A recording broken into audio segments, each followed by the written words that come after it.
You're listening to the Immortal Icons of Dance podcast. I'm your host, Lauren Johnson.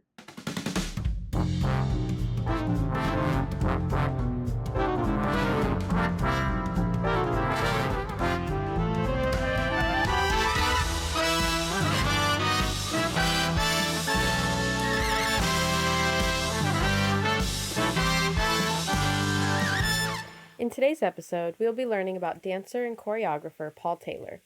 This bio has been adapted from that which appears on the Paul Taylor Dance Company website.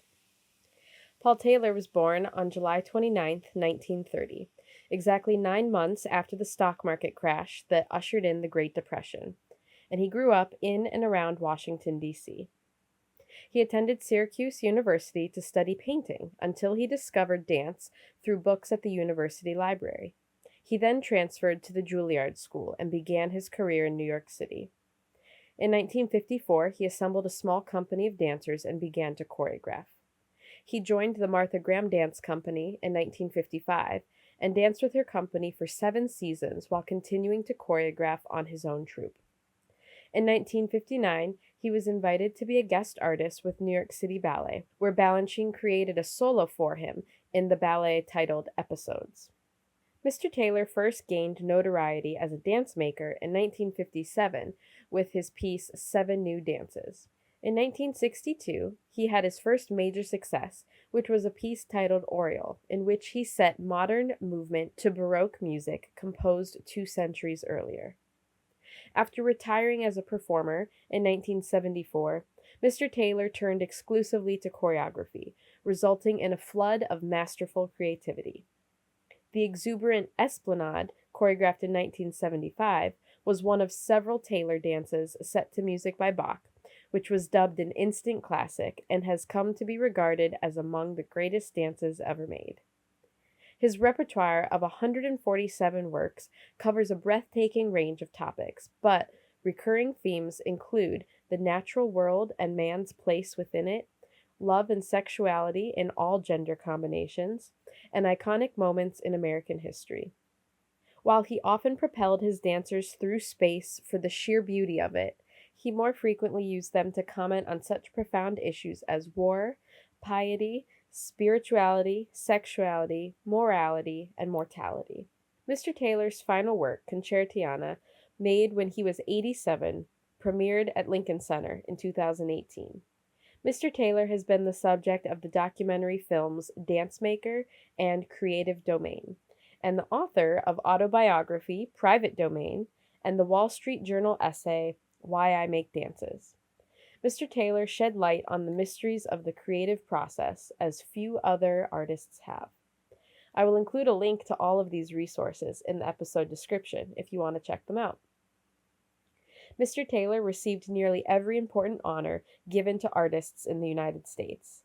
In 1992, he was the recipient of the Kennedy Center Honors, and he received an Emmy Award for Speaking in Tongues, which was produced the previous year. He was awarded the National Medal of Arts by President Clinton in 1993, and in 1995 he received the Alger H. Meadows Award for Excellence in the Arts and was named one of 50 prominent Americans honored in recognition of their outstanding achievement by the Library of Congress's Office of Scholarly Programs. He is the recipient of 3 Guggenheim Fellowships and honorary Doctor of Fine Arts degrees from several universities. Mr. Taylor passed away in 2018, and his dances continue to be performed by the Paul Taylor Dance Company and companies throughout the world, including the Royal Danish Ballet, Rambert Dance Company, American Ballet Theater, San Francisco Ballet, Miami City Ballet, and the Alvin Ailey American Dance Theater.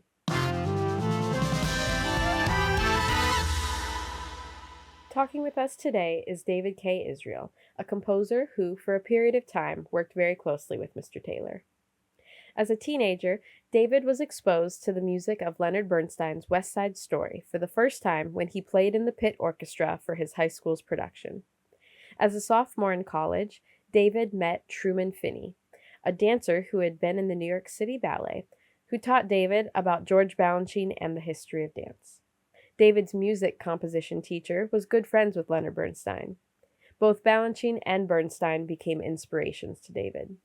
After college, He moved to New York City, and in 1991, David was hired by the estate of Leonard Bernstein to help edit and publish the definitive editions of the late composer's works, including West Side Story and On the Town, two scores that Bernstein wrote in collaboration with choreographer Jerome Robbins. David was always intrigued by the choreographer-composer relationship and creative process, also famously exhibited by Balanchine and Stravinsky. Soon enough, David had his own chance to compose music for iconic dance makers, including Paul Taylor and Twyla Tharp. He has also written ballet scores that have been commissioned by the New York City Ballet and the Vail Dance Festival. I thought this topic was timely because the Paul Taylor Dance Company is currently performing at Lincoln Center, now through November 24th. I'll be working at the theater every performance, so if you plan to be there, make sure you stop by and say hi. Now let's hear from David. All right, on today's podcast, we're going to be talking to David K. Israel about his work as a composer with Paul Taylor. Welcome to the podcast. Thanks for having me. All right, so can we start off with, when did you first meet Paul, and were you familiar at all with him or his work before meeting him? Yeah, oh, sure. I had gone to almost everything I could see. I moved to New York in the early 90s. And they would do seasons at City Center, as they still do. And, well, now I guess they're also at Lincoln Center. Yeah, now they're at our theater. They're everywhere. Yeah, I would see as much as I could. And I sort of, dreamt of working with him one day as a young composer in my early 20s. Mm-hmm. And then a mutual friend had heard a solo cello suite that I had written, and she thought, oh, Paul might like this. So she gave him a CD of the recording, and lo and behold, about 2-3 weeks later, I come home and find this message on my answering machine saying, "Hey Dave, it's Paul. We haven't yet met." And that's one of the audio recordings I thought you might want to listen to. You still have that? I still have it. Oh, wow. Yeah. We could actually just play it. Yeah, that would be really cool. Although David couldn't find the recording of the very first voicemail that Paul left him, he did provide us with this one. The second audio clip you'll hear is a voicemail left by the dancer Robert Tracy. Hey David, it's Paul. I need to talk to you about that last movement sometime. Give me a ring, would you? Bye. Hi David, it's Robert Tracy, and I'm back. I just wanted to let you know I saw Paul Taylor today, and we were your mutual admiration society, how ecstatic he is about working with you. So when you have a chance, give me a call. Bye. And he was inviting me out to his house in Mattituck to meet and discuss the possibility of using the solo cello suite. So one of his dancers, Andrew Asness, who was sort of the captain back then, had a car, and he picked me up. I had never met Andrew before, and we drove out to Paul's Mattituck house, and I met him for the first time, and we discussed, the realm of possibilities with this solo cello suite, which turned into our first piece, Prime Numbers. What was your first impression upon meeting him? Well, it was a lot to take in. I'm like 25 years old or something like that, and here's this dance legend. And I'm in the first time out in the Hamptons, so to speak. Ocean in the background, this big house up on the hill, and I'm meeting him for the first time, meeting Andrew for the first time, so it was just kind of overwhelming. Yeah, what an intimate setting for a first meeting. But he was super sweet and gentle, and I think the very first thing he did was offer me a beer, and that was something that he would do regularly for the next few years because he was always drinking. He was fun that way. Yeah. So before he reached out to you, why were you drawn to his work to begin with? Yeah, I think just the energy in it and the musicality in it. And there was always a lot of humor and, mirth that you didn't see too often back in those days. And he had worked, with a amazing cast of of other famous dancers and legends like Mr. Balanchine, of course. And I was sort of desperate in those days to be part of the lineage. And there weren't that many people still around, you know, who were connected to the old school. Paul was one, Twyla was one, who I would later work with. Jerry was still alive, who I would later work with. So anybody who was sort of, you know, doing anything important in the dance world was somebody that I wanted to associate with. So this was the beginning. Beginning of my career and the beginning of my collaboration with Paul. Right. That's what I was just about to ask. Was Paul the first choreographer that you ever worked closely with? No. In fact, prior to this meeting, Chris Wheeldon and I were working on a project together. This was before anybody knew the name Chris Wheeldon. Yeah. He had just come from the Royal. He was making a piece on SAB, and we were applying for a grant together, and we were sort of you know, coming up at the same time. So that was, I mean, we never actually made a piece, but we were hanging and talking about making a piece and sharing ideas. I think he might have used some of my stuff in the studio at one point. And then I had also made a couple pieces with the Hartford Ballet, because I went to school in Hartford. And I had studied dance history with Truman Finney privately. And Truman had introduced me to a choreographer at Hartford Ballet, and we'd made a piece already when I was a student. So it wasn't my first experience, but it was certainly my first experience on a big scale and working at City Center, and it was sort of baptism by fire. When you were studying to become a composer, was dance always the goal, or were you composing for concert first before kind of moving to dance? And how is that different? Yeah, I think theater was always the goal. Okay. I was always drawn to the theater. When I was real young, my mom used to take me to Pennsylvania Ballet often. I was born in Philadelphia, and I think we had season tickets, and then we'd drive up to see Broadway shows, and there was always something sort of magical about the lights going off and sort of the crowd quieting down and the curtain going up, and this idea that anything could happen, and the suspension of disbelief was always, you know, hugely attractive to me. And then as a composer, you sort of have, if you want to work in the theater, you sort of have a few avenues, right? You have opera, which is what most composers, serious composers, pick, because that's where they're the star. You have film, you have Broadway musicals, or you have dance. And dance was the most interesting to me for many reasons. I think there's a sensuality to the art form that's unparalleled. I think it's the only art form where you can bring, as an audience member, your own narrative, especially, you know, if you're not talking about Romeo and Juliet or Peleus and Melisande, like something where everybody in the theater has sort of a different experience of what the choreographer and the composer and the dancers intended. And that's sort of unique and beautiful to me. And it's also an art form that celebrates new music, that choreographers are always looking for new composers to work with, because, you know, how many Rite of Springs can there be? Right. And sort of anything that Mr. Balanchine touched is off limits, even sort of the flops, right? Because Mr. B made something to it. Same with Twyla, same with Paul, I would say.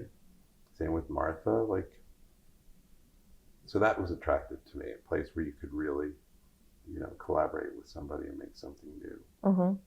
So now at this point in your career, you've worked with many different choreographers, many different companies. What was unique about the process with Paul? Well, Paul and I made two pieces, and we're in the middle of making a third. When we stopped working on the third one, and I also he rented his basement flat to me. So we spent a lot of time together. That hasn't happened with other choreographers, where we'd hang out on weekends. I'd go out to his house in Mattatuck. At some point I was like responsible for his dog and, you know, making sure that the trash got out on time. So it was more than just a sort of working relationship. We were actually pretty good friends. And I have all these notes that he would leave me, letters that he would type to me. So there's sort of a correspondence that we had, through answering machines and notes, and we just hung out a lot more than I have with other choreographers. So that was unique. Mm-hmm. And then in terms of the process, he was very hands off. Oh. And I'm not sure that that's always a good thing. I know that Stravinsky used to say, to Balanchine, give me as much as you can, because that eliminates all these things for me not to write. Mm-hmm. I want to know exactly what you need from me, how many seconds, what the tempo is. Paul was never like that. Mm. It was very hands off. I think in the 3 pieces that we were making together, maybe he had one note the entire time, and it was to cut a flute solo, just because it was going overtime and he didn't know what to do with his dancers during the solo. And I was, happy to cut it. It was something that we could always put back in if it didn't work. Mm-hmm. But he was, and I lived below him, so he'd pop down frequently to listen to me working on whatever new movement I was working on for him. And he would just sit there and listen, smoke a cigarette, drink a beer, nod along, smile. Mm-hmm. There was never any feedback.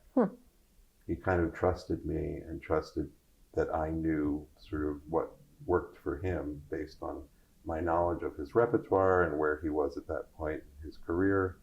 And that was a beautiful thing, that kind of freedom. Yeah.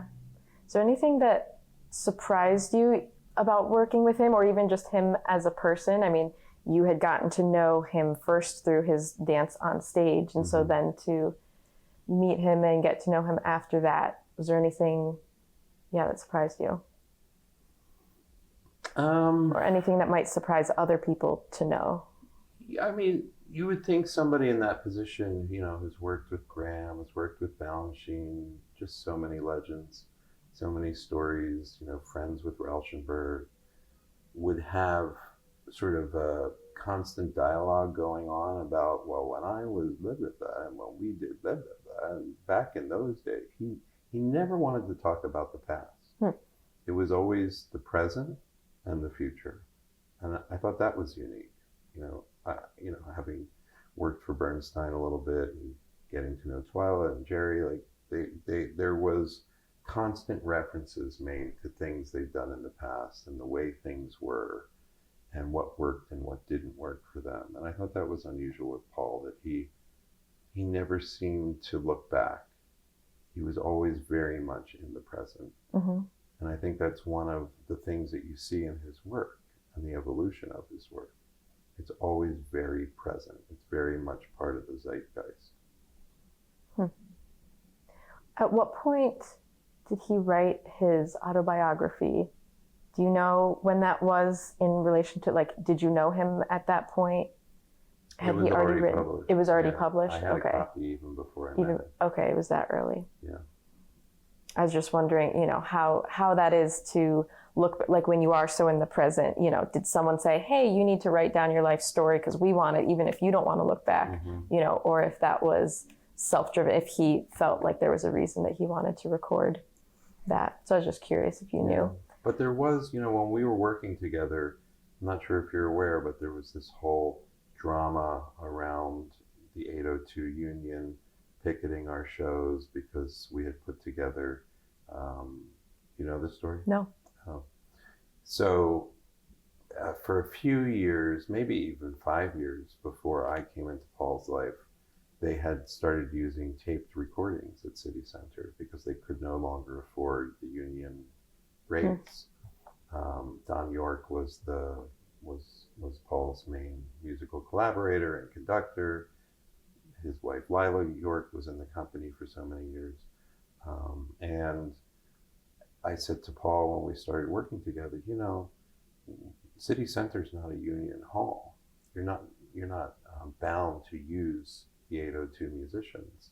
What if I put together an orchestra of Mannes kids and Juilliard kids, and they'd be happy to play for a fraction of what the union would charge, and we can do live music there again.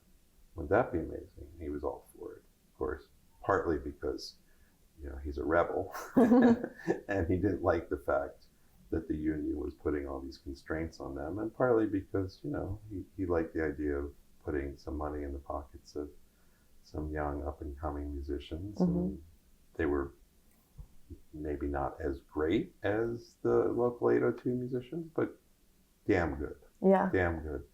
And so we put together this orchestra, and I wound up conducting often, and another conductor who had most of the connections with the musicians conducted maybe the lion's share, and we did the same thing at the Kennedy Center one of those years. But it was scandalous. And there was, picket lines outside, and we made the local news, and any musician who crossed was a scab. And I got sued by 802, and Paul got sued by 802. Oh. And I was blacklisted for a while. It was real ugly. But we were able to bring live music back to City Center, and Anna Kisselgoff and other critics noted that. And, most people were super happy about that, except for the 802 folks. Yeah. And Don York. Don sadly has passed on, but before he did, we got to work together again at the State Theater, where he played with, conducted the Orchestra of St. Luke's live for Paul again, and there was no bad blood. Like, he understood what went down and why it went down, and there was enough time had passed. So now they're back to using, union orchestras, which is great. They can afford it now. Yeah. I don't remember how we got on that subject. There was a reason. I don't know. I remember. Whatever, we're here now. Yeah. Were there any Paul-isms, catchphrases that he would use all the time, whether in the studio or just in day-to-day life?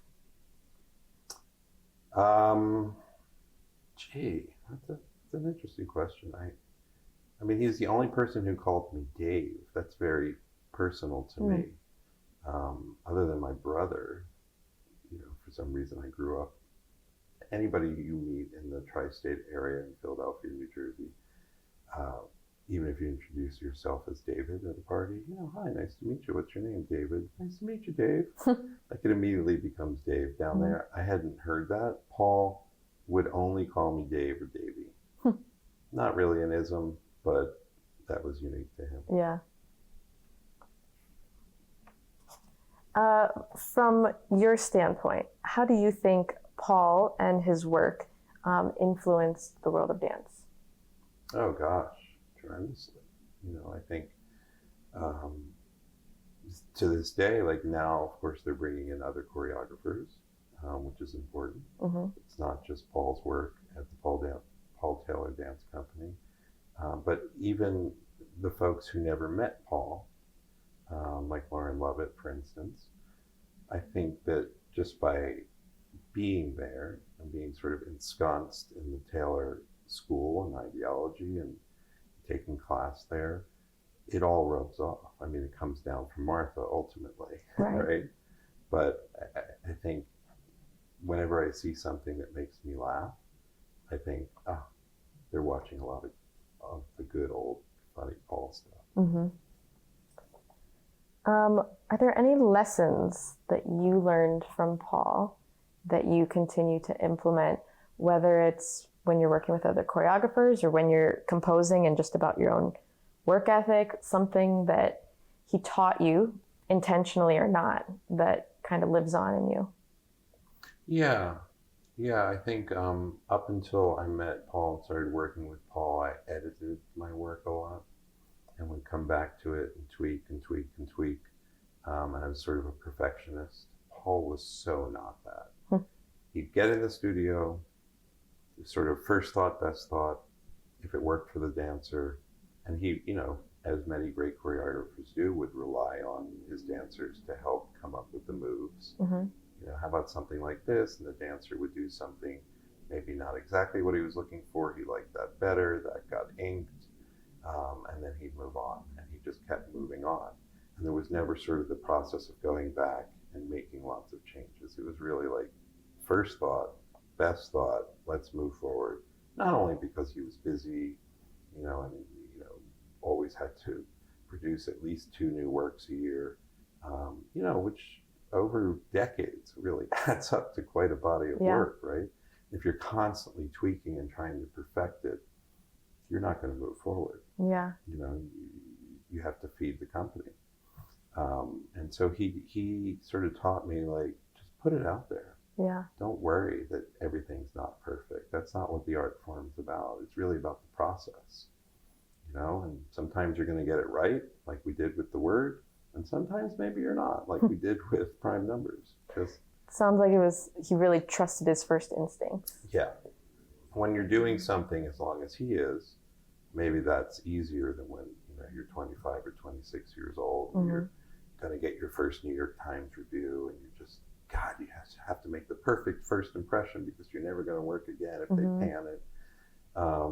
But I took that to heart, and I really, since then, have not,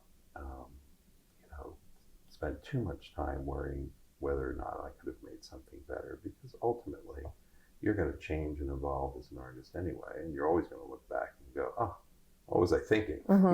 So why spend so much time trying to perfect something that isn't about perfection? It's about the process. Right. And it's about the artist that you were at the time that you made it. Exactly. And when you look back and go, oh, I would have done it differently now, then you go, all right, well, then it's time to make something new with that new, I mean, I don't knowledge. read the same books I was reading, when I was 25. So why would I be writing the same tunes that I was writing when I was 25? I mean, hopefully when you listen to my work from the early Paul Taylor days and you listen to my work now with this piece I'm making with Gianna, hopefully you can still see my voice. Like there is that. There's some continuity. Certainly in Paul's choreography, you see that. But there's an evolution as well. Is there a memory that, just kind of floats around and every time it pops into your brain, just like makes you smile? Whether it was something funny or just something poignant, a happy memory of Paul. Yes, I'm not sure that he would love me talking about this, but he loved to stick a piece of gum behind his ear that he'd been chewing. And this gets captured in the documentary that was being made. Oh, that's how we got onto the whole union thing. Matthew Diamond was making a doc because we were talking about Paul's autobiography. Yeah. So this was sort of a continuation of documenting Paul's life. And it was happening during the years that I was working with Paul, living with Paul. The whole union scandal gets captured in the documentary, as does this moment where Paul and I are in the green room at City Center. And somehow it comes up that Paul was famous for taking a piece of gum, chewing it for a few hours, rolling it up to a ball, and sticking it behind his ear. And I call him out in the doc, and it made the final cut. And the camera actually shows the gum behind his ear. I know. And then of course he put it back in his mouth. Yeah. And this would go on for days. Ew. So again, probably not. But that also speaks to who Paul was. What's the name of that documentary? Dance Maker. Dance Maker. Check it out. Yeah, I'll need to really see that. All right, I want to open up the floor to you. Are there any other stories that you would like immortalized about Paul? I mean, there's so many, but one of my fondest memories with him was when we were discussing our second piece, The Word, which, by the way, is going to be up at Lincoln Center in November for a few weeks. So if this comes out before then, hopefully people can get tickets and come see it. This is like the 5th time it's being revived with live orchestra. So super proud anytime a piece makes it into the repertoire. But this piece in particular, we were both pretty proud of. But there was this moment where we hadn't yet decided exactly what we were going to make. And I told him that I wanted to make, I was mulling the idea of a mass without words, which is weird because the mass is only about the words in the liturgy. But what would it be like to tell the story of a mass with no words through pantomime and through dance? So it coincided with the Byzantium big Byzantium exhibition at the Met, and two of us went up there and checked it out. And you know, at least I have memories of being in museums all over the world and like seeing Klimt for the first time up close, or we all have them, right? Those special memories of when we walked into a museum for the first time or for the 10th time, but saw something that really shook us to the core. And that exhibit was one of those things. And Paul immediately fell in love with all the iconography and the sort of two-dimensionality of it, and began to see movement, which actually winds up in the dance. And I started to hear melodies and then started to research like the very earliest attempts at the Greek Orthodox Mass. And it was just like we were there until they kicked us out. And it was one of those super, super special moments where you just sort of get lost in another era through the art that was made around a certain subject and a certain time. And, those things are rare and they stick with you, all these decades later. And when I go see the piece, it was revived in 2015, it was revived in 2017. They're doing it on tour right now. I've seen clips that some of the dancers have sent me. The memories of being with him and getting lost in that exhibition just always come back to me. I'll never forget it. It was one of the greatest, that and like sitting at the Van Damme diner and shooting the shit about our childhoods or something like that. But that's the one. If you could recommend one Paul Taylor work that everyone should see, whether it's in rep right now, whether there is footage available, like in an ideal world, if everything was available, what would you recommend someone watch? You mean not my piece? Besides your piece, yeah. Besides, there's so many good ones. Well, that's why it's a fun question. Yeah, I know. I guess Esplanade, the usual subject. Okay. Suspects. Yeah, Esplanade, always. Crowd pleaser, so much wonderful energy. 20 minutes goes by in 5 minutes. And yeah, anybody who needs an introduction to Paul Taylor, go on YouTube, watch Esplanade. Well, thank you for talking with us about your very unique relationship with such a dance legend. Thanks, Lauren.